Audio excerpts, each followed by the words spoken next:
जिले में आज से BNSS भारतीय नागरिक सुरक्षा संहिता के तहत की धारा 163 लागू कर दी गई है, जिसको आप लोग पहले आम भाषा में धारा 144 के रूप में जानते थे, जिसके तहत जो निषेधाज्ञा है वो लागू है। उस निषेधाज्ञा में 5 या 5 से अधिक जो लोग हैं वो उन पे एकत्रित होने पे रोक है, जो कि इस तरीके के कार्यक्रम राजनीतिक कार्यक्रमों में या उससे संबंधित भागों में करेंगे। ये जो निषेधाज्ञा है ये इसमें कोई भी शस्त्र इसको कैरी करने में या इसको ले जाने में प्रतिबंध रहेगा, सिवाय जो लोग कर्मी अपनी ड्यूटी कर रहे हों या कोई जो अगर जो सिख संप्रदाय के लोग हैं उन लोगों के लिए इसमें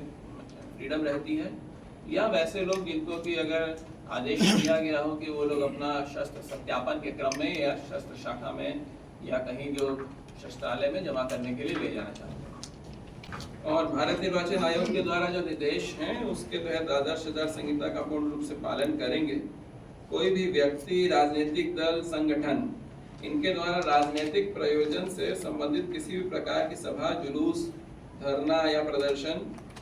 एवं ध्वनि विस्तारक यंत्र का प्रयोग बिना सक्षम प्राधिकार के पूर्व अनुमति के नहीं होगा। जो Bihar control and use and play of loud speaker act है, उसके तहत रात्रि के 10 बजे से सुबह 6 बजे तक लाउड स्पीकर का प्रयोग वर्जित रहेगा। उस ड्यूरेशन में कोई परमिशन किसी तरह की नहीं दी जाएगी। कोई भी व्यक्ति या राजनीतिक दल अथवा कोई भी संगठन किसी प्रकार का पोस्टर, प्रचार आलेख, फोटो आदि किसी व्यक्ति विशेष के विरुद्ध आपत्तिजनक पर्चा या आलेख इस तरह का प्रकाशन नहीं करेंगे, जो कि आचार संहिता के उल्लंघन में होता है। कोई भी व्यक्ति किसी धार्मिक स्थल का उपयोग राजनीतिक प्रचार के लिए नहीं करेंगे एवं सांप्रदायिक भावना को भड़काने के कार्य में नहीं करेंगे।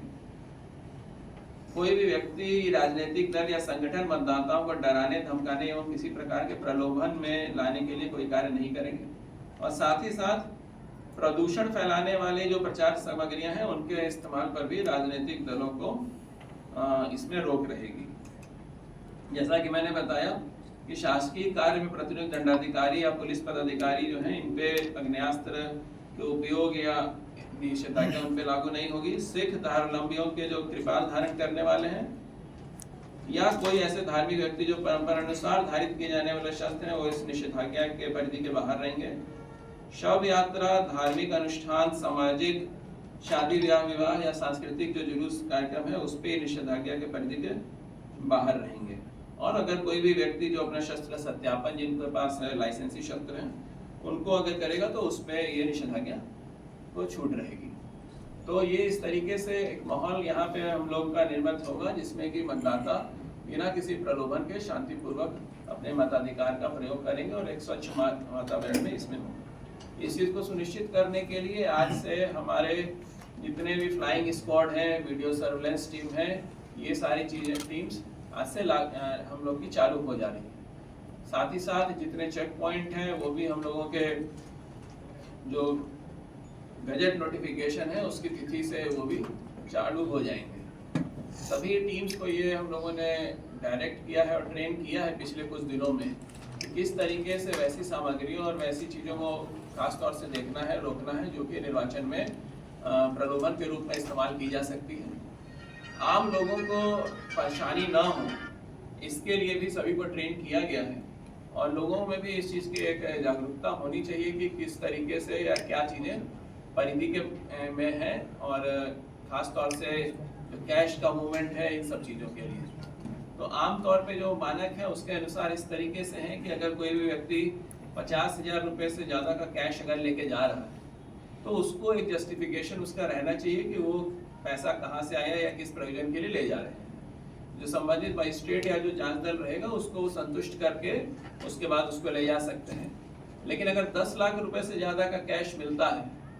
तो उस केस में फिर उसको इनकम टैक्स के अधिकारियों को हम लोग को उसको सूचित करना है। अगर कोई ऐसी परिस्थिति आती है जिसमें कि अगर कोई नकद या कोई आपत्तिजनक सामग्री या कैश मान लीजिए या कोई डायमंड, ज्वेलरी, ये सब टाइप की चीज़ या गोल्ड का सामान है और वो उस समय संतुष्ट नहीं कर पाते हैं तो जो हमारे मजिस्ट्रेट हैं वो उसको जब्त करेंगे और उनको एक रिसीविंग उपलब्ध कराएंगे कि आपसे इतना सामान उपलब्ध जब्त किया गया है, और उनको 24 घंटे के अंदर जिला में उप विकास आयुक्त की अध्यक्षता में समिति है जिसमें वो आकर अपना पक्ष जो कागज है संबंधित उसको रखेंगे। उनके कागज को संतोषप्रद पाया जाएगा तो उसको तुरंत रिलीज करने का आदेश दे दिया जाएगा। ये प्रक्रिया हम लोगों ने अपने सभी मजिस्ट्रेट्स को बताई है। मेरे ख्याल से ये सभी लोगों को आपके माध्यम से भी जानकारी रहे कि अगर वैलिड सोर्स है तो उनको किसी तरह की कोई घबराने की बात नहीं है, लेकिन अगर कोई वैलिड सोर्स उनका नहीं है, जस्टिफिकेशन नहीं है, तो भी उनको एक पर्याप्त मौका दिया जाएगा। तब भी अगर वो नहीं कर पाते हैं तो फिर उसको सीजर करते हुए फिर आगे की उसमें जो कानूनी कार्रवाई है वो की जाएगी।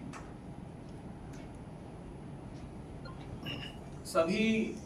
प्रकार के जो डिफेसमेंट हैं संपत्ति विरूपण के, वो अगले 72 घंटे में हम लोग उसको पूर्ण रूप से समाप्त करेंगे, और राजनीतिक दलों के भी जितने प्रतिनिधि आए थे उनसे भी ये इस बारे में निर्देशित उनको भी किया गया है कि अगर उनके द्वारा जो कहीं पोस्टर्स बैनर लगाए गए हैं तो वो स्वयं भी उसको अगले 72 घंटों में पूर्ण रूप से हटा दें। 24 घंटे में सरकारी संपत्ति पे, 48 घंटे में सार्वजनिक जगह पे और 72 घंटे में निजी स्थानों में इसको हटाने के लिए आयोग के द्वारा निर्देश दिए जाते हैं। साथ ही साथ किसी भी तरीके का जो कोई प्रचार सामग्री है, पैम्पलेट या कुछ कागज छपने हैं, तो जिस भी प्रेस से छपते हैं उस प्रेस को इसमें डिटेल देना या उसकी विवरणी अंकित होना उसमें कंपलसरी है। अगर XYZ प्रेस है तो प्रेषक XYZ प्रेस करके और उसका जो संपर्क नंबर है वो उसमें रहे, ताकि ये पता चल सके कि ये जो बैनर फ्लैक्स है वो किसके द्वारा इसको बनाया गया है या छापा गया है, ये जरूरी है। इसके अतिरिक्त जो आप सब लोगों से संबंधित है, मीडिया से संबंधित और मुख्य निर्वाचन आयुक्त महोदय के द्वारा भी प्रेस कॉन्फ्रेंस में ये बताया गया, और जो बैठक हुई थी हम लोग की उसमें भी ये बताया गया था कि मीडिया के जो हमारे जो प्रतिनिधिगण हैं उनको चुनाव के दिन के संबंध में जो पासेज हैं वो उपलब्ध कराए जाएंगे, और उसमें बहुत स्पष्ट रूप से लिखा रहेगा कि आप कहाँ तक जा सकते हैं, क्या चीजें पूछ सकते हैं, क्या नहीं। सारांश के रूप में अगर बोले तो आप कोई भी ऐसा प्रश्न या उनसे नहीं पूछ सकते डायरेक्ट या इनडायरेक्ट जिससे कि उनकी जो वोट की जो गोपनीयता है वो भंग हो। साथ ही साथ वोटिंग करते समय उनके जो किनको उन्होंने वोट किया ये चीज जान भी उसकी वीडियोग्राफी या रिकॉर्डिंग उसको नहीं कर सकते हैं। और एक और चीज आपको सुनिश्चित करना होगा कि आज की तारीख में बहुत सारे फेक न्यूज और पेड न्यूज, इन दोनों चीजों की लगातार शिकायतें आ रही हैं। तो पेड न्यूज में खास तौर से कि किसी व्यक्ति विशेष के संबंध में अगर आपके माध्यम से डायरेक्टली या इनडायरेक्टली अगर न्यूज आती है तो उसमें जो जिला की स्तरीय कमेटी है उसकी समीक्षा करेगी। और दूसरा, अगर कोई फेक न्यूज है तो उसको भी आप लोग अवॉइड करें। सेंसेशन क्रिएट करने से पहले उसका सत्यापन करा लें, क्योंकि आज की तारीख में कोई भी चीज इस तरह की होती है तो वायरल बहुत तेजी से हो जाती है। तो इसमें थोड़ी हम लोग को गंभीरता बरतने की जरूरत है, और कोई भी अगर इस तरह की चीजें आपको पता चले तो उसकी पुष्टि करने के लिए हम लोग से आप लोग हमसे या DPRO साहब से आप लोग संपर्क करके उसमें क्लियर कर सकते हैं। मुझे पूरी उम्मीद है कि जो विगत लगभग 2 से 3 महीनों से प्रशासन की इस संबंध में जो तैयारी है उसके तैयारियों के दम पे और लोगों के सबके सहयोग से, मीडिया के सहयोग से जो आज प्रेस रिलीज हुई है जिसमें 10 तारीख से जिले में हम लोग के अधिसूचना चालू होगी और 6 नवंबर को निर्वाचन और 14 तारीख को काउंटिंग की प्रक्रिया शांतिपूर्वक संपन्न होगी। आगे SP साहब भी आपको विध्यवस्था और सुरक्षा के संबंध में उसके बारे में अवगत करेंगे। बोलने दीजिए ना।